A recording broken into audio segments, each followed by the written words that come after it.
بسم الله الرحمن الرحيم الحمد لله رب العالمين وأصلي وأسلم على رسول الله صلى الله عليه وسلم وعلى آله وأصحابه أجمعين أزكى صلاة وأتم التسليم وبعد باب الأمراض المكفرة للذنوب وبسند المتصل منا إلى الإمام أبي داود سليمان بن الأشعث السجستاني رحمه الله قال حدثنا عبد الله بن محمد النفيلي وإبراهيم بن مهدي المصيصي المانع قال أخبرنا أبو المليح عن محمد بن خالد قال أبو داود قال إبراهيم بن مهدي السلمي عن أبيه عن جده وكانت له صحبة من رسول الله صلى الله عليه وسلم قال سمعت رسول الله صلى الله عليه وسلم يقول إن العبد إذا سبقت له من الله منزلة لم يبلغها بعمله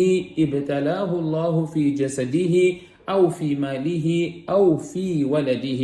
قال أبو داود زاد ابن نفيل ثم صبره على ذلك ثم اتفق حتى يبلغه المنزلة التي سبقت له من الله تبارك وتعالى. Estimados irmãos e irmãs, sintam-se cumprimentados com a saudação do Islã. Assalamu alaikum wa rahmatullahi wa barakatuh.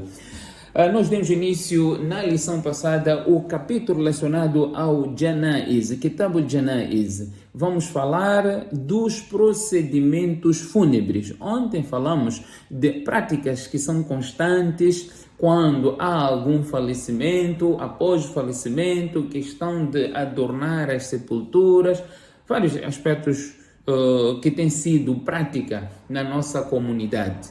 Hoje vamos mencionar o primeiro hadith relacionado a este tema, onde o profeta sallallahu alaihi wasallam fala acerca da misericórdia de Allah subhanahu wa ta'ala, obviamente para com o seu servo, não é? Nestes momentos em que nós estamos aqui a abordar a questão relacionada à morte. Portanto, o procedimento fúnebre é antecedido, por vezes, por uma doença, por vezes tem sido uma morte repentina, por vezes tem sido por uma situação que ninguém consegue explicar. Vários fatores que nós falamos na lição passada são argumentos para nós justificarmos. Para Allah subhanahu wa ta'ala não é necessário que qualquer dessas coisas aconteçam. Mas a situação difícil que o crente passa pode ser o motivo de elevar os seus graus no paraíso ou perdoar os seus pecados. Allah, acima de tudo, é misericordioso para com o seu servo. Realçamos sempre, nós temos que pedir perdão, em particular antes de dormirmos, pedir tauba, istighfar, pedir perdão a Allah subhanahu wa ta'ala de todos os pecados que nós cometemos, porque Allah está com braços abertos para aceitar o nosso perdão. As dificuldades que nós passamos aqui na Terra por vezes tem um propósito que nós não conseguimos entender. Temos aqui o hadith que foi narrado por Muhammad ibn Khalid.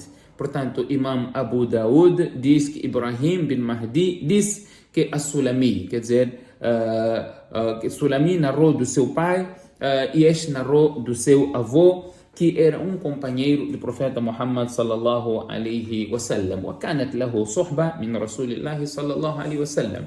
Ele diz que سمعت رسول الله صلى الله عليه وسلم يقول إن العبد إذا سبقت له من الله منزلة.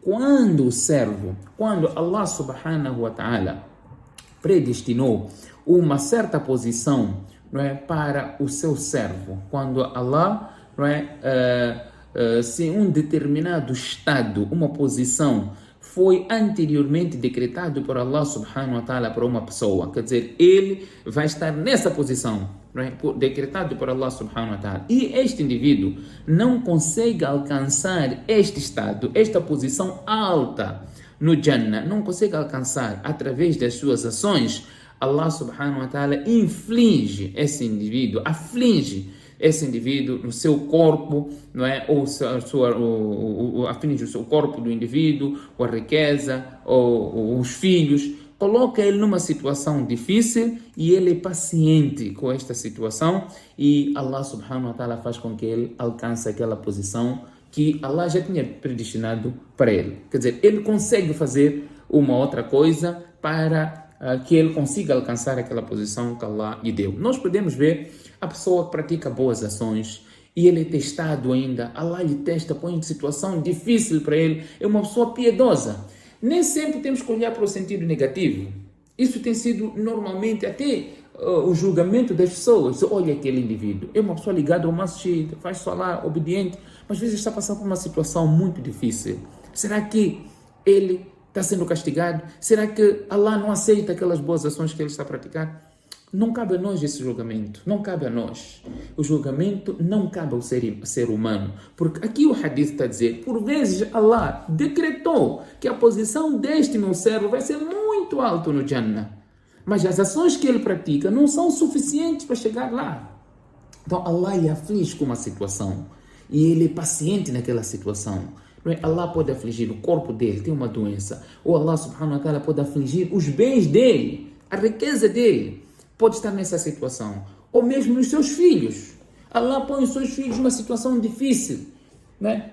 E ele é paciente nesta situação toda e ele consegue chegar àquela posição que Allah subhanahu wa ta'ala predestinou para ele. Então não vamos olhar para as dificuldades como um castigo, como uma insatisfação de Allah. É verdade, tem que ficar claro, também é verdade, que as situações difíceis que nós enfrentamos é por causa das nossas ações. Atenção, nossas ações. O Corão diz: ظهر الفساد في البر والبحر بما كسبت أيدي الناس وما أصابكم من مصيبة فبما كسبت أيديكم. Qualquer dificuldade que nós alcançamos é por causa daquilo que nós cometemos. Mas esta mesma dificuldade que você está a passar por causa de um pecado, por causa de algo que você cometeu, Allah pode transformar aquilo como uma misericórdia para ti, como um motivo de você alcançar uma posição alta que Allah subhanahu wa ta'ala havia já